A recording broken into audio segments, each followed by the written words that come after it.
Bassem Assé, est-ce que c'est une idée? Est-ce que l'idée que vous retiendriez est sous quelle forme? Un guide de l'élu lui expliquant comment faire face aux demandes de type communautaire. Quelqu'un tout à l'heure a évoqué le mot combat culturel, je crois que c'est l'adjoint du maire de Paris, j'ai oublié son nom.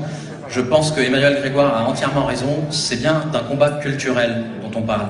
Si on regarde l'histoire du Moyen-Orient, là où l'islamisme est monté dans la société, c'est simplement parce que les autres idéologies présentes lui ont laissé la place.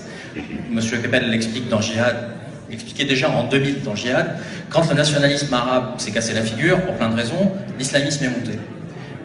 Et si on regarde l'Europe, qu'est-ce qui est proposé aujourd'hui comme idéologie aux jeunes gens, d'où qu'ils viennent?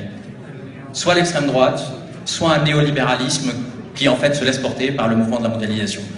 Et je pense que le printemps républicain peut être une façon d'expliquer ce que c'est que le républicanisme, d'essayer de décliner ce fameux manifeste en des choses un peu plus concrètes, de manière à ce que le combat culturel que l'on peut mener tous ensemble ici, et le succès de cette journée le prouve, ce combat culturel que l'on peut mener ensemble, peut être quelque chose qui sera utile aux jeunes élus qui arrivent aujourd'hui sur le paysage politique français, en particulier local.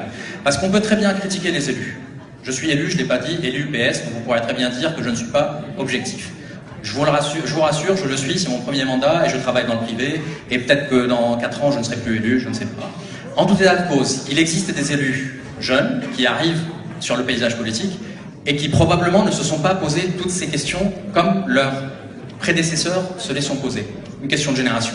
Eh bien, je pense que le printemps républicain peut les aider à aller dans cette direction, à proposer une idéologie nouvelle, républicanisme, qui n'a rien à voir évidemment avec le républicanisme à l'américaine, et qui proposera un certain nombre de choses. Et moi, j'ai un sujet qui me tient à cœur, tout le monde en parle, mais personne ne l'a jamais fait, c'est la mixité sociale et la mobilité sociale qui peut en découler.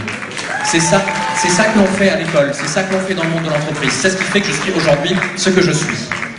Et ça, il faut pouvoir le montrer, parce que quand les gens sont dans des silos, chacun dans son ascenseur, ou chacun dans son escalier, ou chacun dans son immeuble, ils se voient pas, ils se parlent pas. Le fils de médecin ne sait pas que potentiellement il peut être très bien plombier, parce que ça va lui plaire, qu'il va réussir, et inversement, le fils d'un chauffeur de bus ne sait pas qu'il peut potentiellement aller sortir de Polytechnique, par exemple. Il faut que ces gens-là puissent se rencontrer. Alors ça peut paraître un peu facile à dire, mais je pense que si chacun d'entre nous essaye d'aller vers l'autre et lui expliquer son propre parcours, lui donner des idées, eh bien en fait cette imitation qui crée la reproduction sociale peut devenir une imitation qui crée la non-reproduction sociale. Et je pense que l'une des idées de la République, c'est aussi que mes enfants vivent mieux que moi.